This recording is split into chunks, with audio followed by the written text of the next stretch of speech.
As President Trump flies into Israel to meet both Israeli and Palestinian leaders, can he really be the president to mediate the peace that has eluded all his predecessors? And a New York Times article says that at least 18 American spies have been uncovered between 2010 and 2012. What does the story that lacks any named sources say about the Western media, American spies and Chinese counterintelligence? Welcome to The Point, live from Beijing. I'm Li Xin.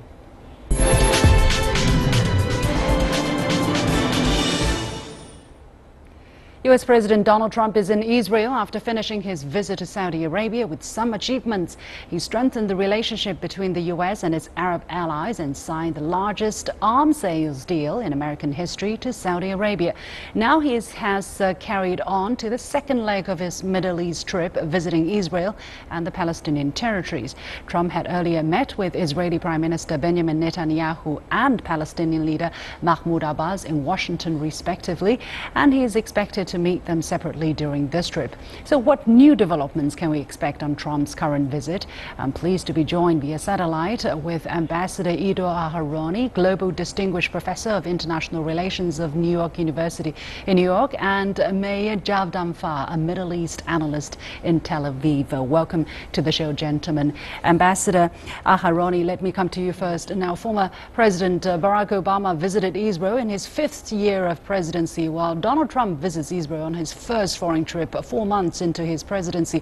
Why is it so important for Trump to include Israel in his first trip abroad? Well, I think it's very important. He is the 11th presidential visit, and he is the 6th president overall to visit the state of Israel in Israel's 69 years of existence, and I think it's a very big event. I think it's important because of the timing. Iran and the Iranian nuclear deal that was signed during the time of the previous administration has created a new reality in the Middle East, new divisions, and for the first time in many, many years, perhaps since the beginning of the 90s, we are now facing a new situation where Israel finds itself on the side of the Sunni world, much of the Sunni world, together with Saudi Arabia, together with Egypt, together with Jordan, together with the Gulf states, all concerned with Iran's nuclear ambitions, all interested in regional stability. And I think that the United States, under the leadership of President Trump, understands the problem. The problem in the Middle East is that Iran has become the foremost producer of instability and terrorism in the world. Well, what about the Middle East peace process between the Israelis and the Palestinians, Mr. Javdanfar? Now, Trump has been meeting with Israeli Prime Minister Benjamin Netanyahu in Jerusalem, and he will be meeting Palestinian leader Abbas in Bethlehem tomorrow. How do you look at this arrangement and the significance of Trump's visit now? Well, I think President Trump knows that the Israel-Palestine peace process is something that's very desirable, but it's very, very complicated with many different actors and many different domestic factors, both here in Israel and also on the Palestinian side, which are beyond the control of the United States of America. However, President Trump seems to be intent on at least trying. He doesn't seem to be as focused on achieving results as President Obama was, although it's early days in President Trump's administration. However, it seems that he's trying from the very beginning of his administration to see what he can do, to dip his toes in the water, if you will, to see, what's the situation, how motivated is the Israeli government, how much can it actually deliver. We have to remember that the current Israeli government, if there is any cessation in settlement building, could lead to its disintegration. Some of Prime Minister Netanyahu's coalition members could leave the government because of it, and his government could collapse. And on the other side, on the Palestinian side, he was also checked with the PLO. And we have to remember that for President Abbas, it's unacceptable to be sitting down with Israel while Israel is building, expanding settlements. This is something that's unacceptable in the ecosystem of Palestinian politics. So President Trump is basically is here to try and see what he can do, and I think it's very much on a case by, on a case-by-case cases. He's not going to commit himself to anything. He's going to see how much actual progress he can make, and based on that, he's going to try to push things forward. Ambassador Aharoni, now Secretary of State Rex Tillerson just said that Trump's Middle East trip is an opportunity to advance Israeli-Palestinian peace. What's your take on his assessment? What advantage does Trump has compared with his predecessor in your eyes? I think that he brings to the table a very fresh approach. He's looking at the conflict from above, from 30,000 feet above. He's not so much interested in the details, and I think that's a very, very refreshing and important approach. And why is that? Because at the end of the day, we have to understand that the Israeli-Palestinian conflict was never really about the Palestinian statehood. It was always about the Jewish statehood. The Palestinian statehood could have been granted to the Palestinians many times before, but there was one problem that prevented them from accepting the deal, whether it was the Clinton deal or the Olmert deal, or whether it was their acceptance of Ariel Sharon's unilateral pullout from Gaza in the summer of 2005. And that is their ongoing reluctance to accept Israel's right to exist as a national homeland for the Jewish people. And I think that President Trump is identifying correctly that the solution to this problem is to bring with him the backing of much of the Arab world and much of the Muslim world. With their backing, with the support of the Arab League, with the support of major players in the Muslim world, maybe we will be able to put an end to the big question of the existence of the Jewish state. This is the heart of the problem in the Middle East, not the existence of a Palestinian state.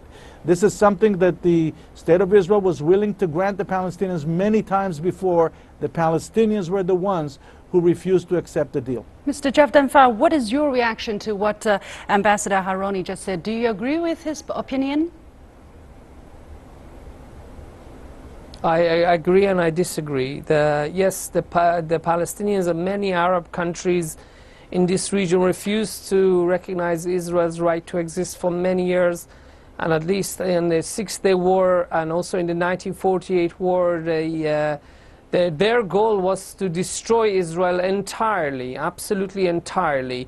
And the Arab side and the Palestinian side have been at fault before for not recognizing Israel's right to exist. I disagree with Ambassador Aharoni in that he frames it just because the Arab countries don't accept Israel as a Jewish state. There's the other side, which I would like to add to this, is that we are expanding settlements in their territory while we expect them to talk peace with us. If I was building in Chinese territory, would the Chinese want to have illegally building in the Chinese territory? Would they see me as a willing negotiating partner? No. In Israel, we have very legitimate security interests. We have every right to demand that other countries recognize our right to exist. However, we have policies which are unjustifiable, and one is that we will continue to build in Palestinian land and expect them to sit down and peace talk with us. That is not going to happen, and that is not acceptable to any country because it's unjustified and it's unacceptable, and unfortunately, it makes us look like we are the side that's not interested in peace, which is not true. The people of Israel want peace. And this is a policy that is, sooner or later, I think actually Mr. Trump, who is a very good supporter of Prime Minister Netanyahu, he will also come to see it. Nobody is expecting the state of Israel to evacuate all settlements. That is unacceptable, and that will not happen. However, for the two sides to sit down and to be able to talk peace, we need to stop settlement building, and President Abbas is willing to talk to Israel as soon as we stop settlement building. And in fact, the Persian Gulf countries and Saudi Arabia also willing to talk peace with us as soon as we stop the settlement building, and there was a recent offer there.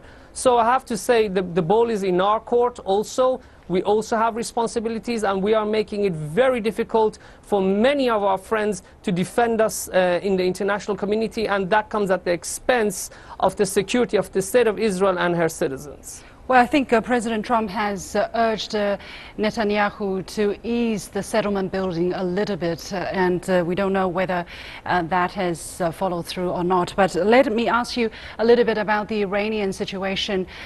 President Trump just said again that Iran must never be allowed to have nuclear weapon. Again, a very strong statement, although nothing new. And immediately, Iranian newly re-elected President Rouhani called Trump's visit a show of no value. Now, Ambassador Aharoni, how do you think Trump's visit and continued strong rhetoric against Iran is going to affect the situation, affect the tension already existing between Israel and Iran? Well, I think the position of the Iranian regime is furthering, cornering Iran in the family of nations in the world as, again, a rogue nation, a rogue regime that is promoting terrorism, is promoting instability, not only in the Middle East, all over the world. This is not a new phenomenon. What's new is that the President of the United States, for the first time in many years, is actually pointing to Iran as the main problem that we have in the region. I believe this is a correct analysis of the situation today. Iran is the #1 destabilizer in the world. You can find their footprints and fingerprints not only in the Middle East and Central Asia, but also in North Africa, even in Latin America. The nuclear deal, as we said, the Israelis for many, many years, was a very, very bad idea. The idea of the most dangerous regime in the world, having access to the world's most dangerous weapon. Well, the deal effectively froze Iran's nuclear program, right, and tried to keep Iran away from having nuclear weapons-grade uranium. Mr. Javdanfar, what is your take on this situation? I mean, almost it is certain that from an Israeli point of view, they are not going to like this deal, but I would still like to hear your personal opinion. Well, I would have to say that according to the Israeli Atomic Organization, which advises the Prime Minister of the State of Israel on atomic issues, after studying the Iran deal, they said it was a good deal. Nobody in the State of Israel wants the Iranian regime to have nuclear weapons. Absolutely nobody. But Prime Minister Netanyahu's definition of the deal, the way he treated President Obama in such a disrespectful manner in the White House over the Iran deal, has been at a cost to the State of Israel. But now there is a deal, and most of the former heads of the Mossad have said this is a good deal. The political echelon disagree with it, but nevertheless the deal is here. What is the problem here is that on the one side in Iran, the people of Iran want good relations with everybody. I was born in Iran. In fact, I teach Iranian politics here in Israel. The people of Iran want good relations with the entire international community. They don't agree with politics of some countries, but they want to have good relations with everybody. But unfortunately, the current leadership in Iran believes that its existence is dependent upon being in a revolutionary mode, to always be in a mode of struggle against the United States. Now they see the Saudis as the enemy because they believe that the Saudis are puppets of the United States. This is how they define it. And also since the beginning of the revolution, unfortunately, the Iranian regime has been calling for the elimination of Israel. This is despite the fact that Israel sold weapons to Iran in the Iran-Iraq war in order to try to improve relations with the Iranians. Nobody's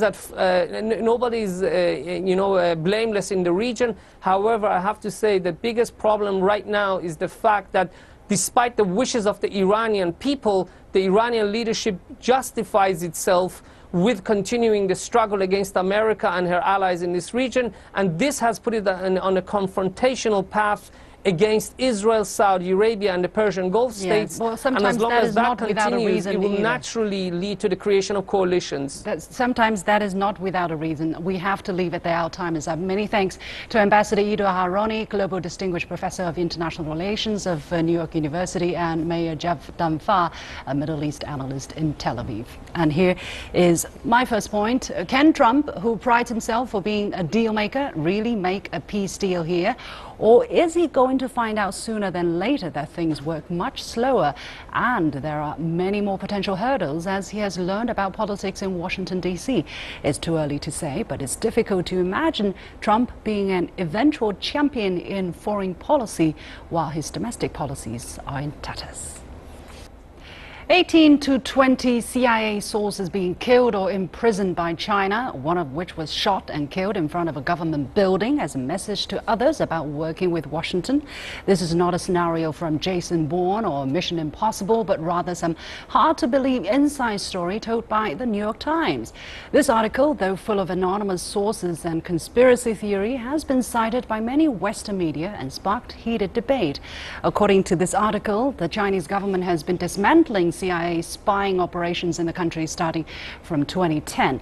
While making no comment on the U.S.'s spying activities in other countries, the article accused China for being aggressive in its counter-espionage.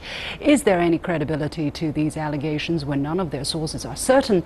Joining the discussion today is Ina Tangen, current affairs commentator, and Xu Qingduo, current affairs commentator from China Radio International. But before we go into the discussion, here is a quick soundbite from the Chinese Foreign Ministry spokesperson just hours ago. Chinese security authorities are following their legal mandate to carry out investigations about organizations, personnel and actions that harm Chinese national security and interests. We have no comment on the conduction of official duties by Chinese security organizations. Well, welcome to the show, gentlemen. Ina, let me come to you first. In this novel-like article, New York Times reviewed many so-called top secrets about how China has been crippling U.S. spying operations in a massive intelligence breach. However, all of the sources are anonymous. Do you think it's credible to you? Well, you do have to remember this, that the CIA's primary things is disinformation. So it's quite possible that this is just a way of trying to paint China into a corner at a difficult time for the Trump administration. I mean, given that this is supposed to have happened between 2010 and 2012, one wonders about why it's coming to the forefront at this point. Well, Qingduo, what was your first impression upon reading this article? Well, I agree. I tend to agree with Ina Tangen. The timing of this report, together with the other reports, like the two Chinese fighter jets intercepting the U.S. Air Force plane, recent reports like these, if not, bring out direct damage the bilateral relationship, it will create this hostility or animosity between the two countries for long term. So yes, I mean, it's about the CIA, so you probably can never believe wholeheartedly. Well, upon reading this article, what does it strike you about the scale of the U.S.'s espionage activities in China, Ina? I mean, we've heard so much about what the CIA or the National Security Agency do in other countries. After a while, you become used to the idea that this is, normal that they conduct these activities. Well, it's not just the CIA. I mean, everybody is spying on everybody else. This is not a new subject. And quite frankly, if you look at just in Europe recently, you have different countries who are allied in the same economic pact who apparently decided they were going to eavesdrop on each other. I think the important thing is that it's not necessarily about military these days. It seems to be more and more about corporate espionage and getting a leg up on the competition in terms of where countries are on their negotiations. And I think this is a radical change, and it's quite different. Now, in terms of tradecraft, China does have quite a few more years, if not necessarily the technological edge that the U.S. has. So it's quite interesting if you start looking at the number of cases involving accused Chinese nationals or people who are accused of spying for China. About 5 of those cases out of the 15 and most recent ones, were actually dismissed.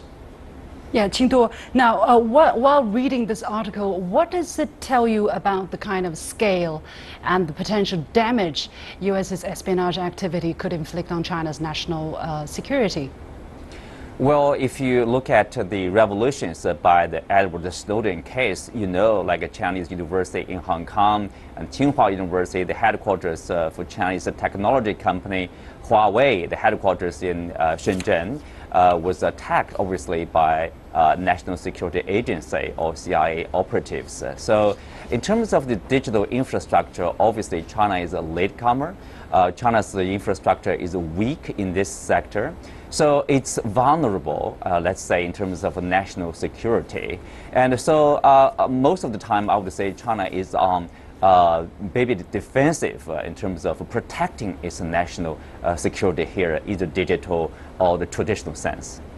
One thing that strikes me about this article is the kind of details that it has included, including, for instance, according to 3 of the anonymous sources that talked to the journalist, that one U.S. Operative was shot in front of his colleagues in the courtyard of a government building, a message to others who might have been working for the CIA. Qingdu, what was your impression upon reading this kind of graphic details? You know what? This is a whole article. I would give it some credibility, but because of this sentence, I would have a lot of doubt about the truthfulness of the story. Why? You know, according to my understanding, for the Chinese side, it's rare, it's almost impossible for the Chinese security people to shoot somebody in front of the colleagues of, especially in the government building. That's almost impossible. That's not the Chinese way of doing things, let's say. Well, I'm going to pick up on that and say that it's almost impossible from a purely mechanical point of view. And what I mean by that is that you would never take down and shoot somebody who has actionable intelligence. If this in fact is an agent, you would be debriefing them and trying to either turn them into a double agent or trying to get every ounce of information you possibly can from them. The idea that you would just go out in public and shoot them like a dog is something out of the movies, not out of reality or the way that tradecraft is practiced even in today's climate. Another thing is, I understand that the author is dealing with people who are dealing with in sensitive positions, so they have to remain anonymous. But no names have been given of the sources. There is simply impossible to identify or to verify this kind of information.